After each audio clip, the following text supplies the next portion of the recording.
Hi, today we're going to look at a solution to the tab stop exercise. Now oftentimes I just give you a solution to look at, but tab stops are one of the trickier things which we're going to tackle in this course, so not only am I giving you a picture of what it should look like, I'm going to show you how I did it. So your job is to take this thing, two separate pieces of information, and make them look like this. So you have a PDF of this, you can see it. So this is an exercise in tab stops and leaders. So you've got the plain unformatted one right here. Now, as with many other things, and this is the first time you really held accountable for it, you pretty much have no shot at getting these right if you don't have non-printing characters on. Once you have non-printing characters on and you're doing a tab stop exercise, you need to count the number of tab stops. Notice that everything up here has 2 tab stops. Sometimes they might be ununiform from line to line. These are uniform, so that's easy. Same here. And so while many of you will have a hard time with this, this is actually the easiest example of this that I can give you. You'll see more difficult ones as we progress through the course. So I want to make that look like this. So notice my instructions here also approximate the location of tab stops. So whether this tab stop here is at 1.5 inches or 1.75 inches, I don't care. Just so long as you are able to put a tab stop in there and create a decent looking document. So let's play the guessing game. That's how this always starts. There are 3 kinds of tab stops, left, right, and center. This is a left tab stop. I can tell because the left edges of the words are aligned. This is a right tab stop. I can tell because the right edges of the words are aligned. Now if we want to estimate where they're at, I'd say this one's about at 1.5. So that's a left tab stop at 1.5, and that's a right tab stop at about 5.5. So head over here. Many ways to do this. You could do it on a paragraph by paragraph basis, and you should, but I will, fine. So I click on this paragraph. I'm going to spin this around to get it to a left tab stop, drop it down, so I'm just going to click on the ruler. This just takes practice. This is not one of those things you're just going to read a paragraph about it and be good at it. Click on the ruler, there's my right paragraph or tab stop. Now these had leaders. If you want to get leaders on your tab stops, the textbook way of doing it is to double click on the tab stop, bring up this menu, ask yourself what one of these has a leader. It's the second one. It has a number 2 dotted leader. I set it, I click OK. I'm going kind of fast, but I have a video on tab stops, and there's a million resources out there on the web that you can find. So that's how I did it. And I'm a big fan of this. I'm like, I like this paragraph. I like the way that turned out, so I turn on the format painter, grab the rest of my paragraphs. Voila. Why do it 6 times if I don't have to? That being said, you should do it 6 times because this is harder than it looks. Alright, let's move on to the next one.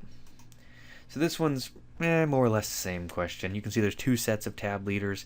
Let's analyze what they are. These are left tab stops, if they're tab stops at all.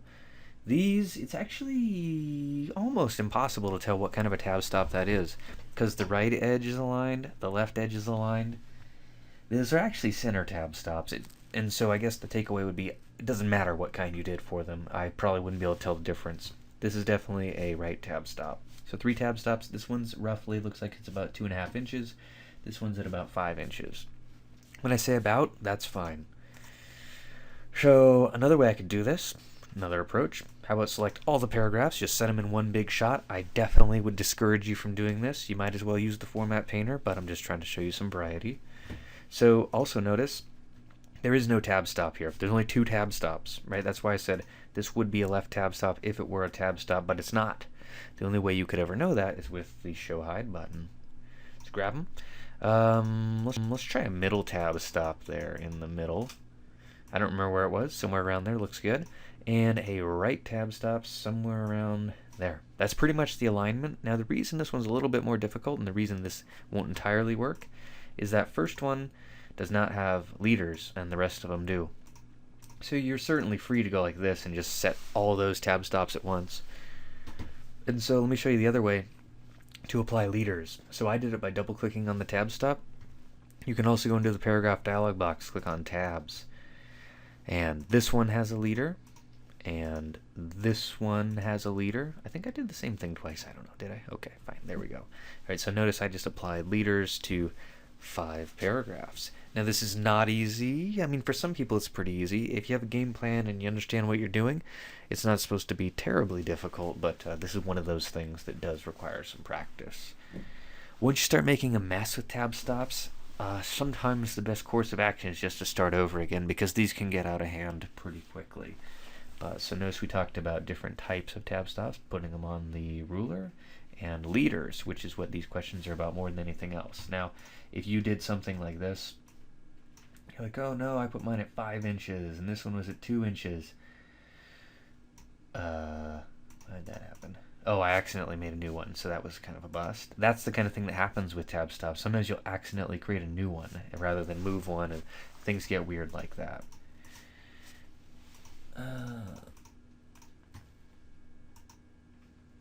Sometimes you'll accidentally create a new one instead of moving an existing one. So I don't really care whether it's there or it's there. Right? If it's over here, that's a problem. But if it's anywhere around there, I'm fine with it.